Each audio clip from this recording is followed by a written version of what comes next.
Davidson ఇవన్నీ అయితే ఉన్నాయి కాబట్టి మనమైతే ఈరోజు ఈ బైక్ గురించి తెలుసుకుందాం. ఇంకా లేట్ చేయకోకుండా మనమైతే let's get in to the video.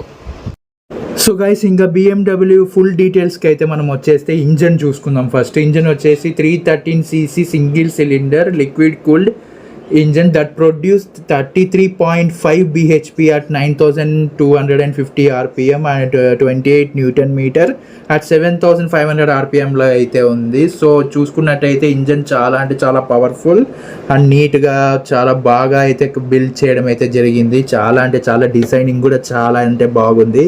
And మనకైతే ఇక్కడ BMW లోగో కూడా ఉంటుంది ఇంజన్ మధ్యలో అయితే. సో చెప్పుకోవడానికి ఇంజన్ అది BMWలో ఇంజన్ గురించి మనమైతే టెన్షన్ పడాల్సిన అవసరం లేదు. ఎంతో బాగా అయితే బిల్డ్ చేయడం జరుగుతుంది కాబట్టి నెక్స్ట్ మనమైతే వేరేటివ్ చూద్దాం. సో ఇంకా ఫ్రంట్ టైర్ వచ్చేసి మనకైతే 17 inch అలాయ్ వీల్స్ అయితే ఉంది. అంటే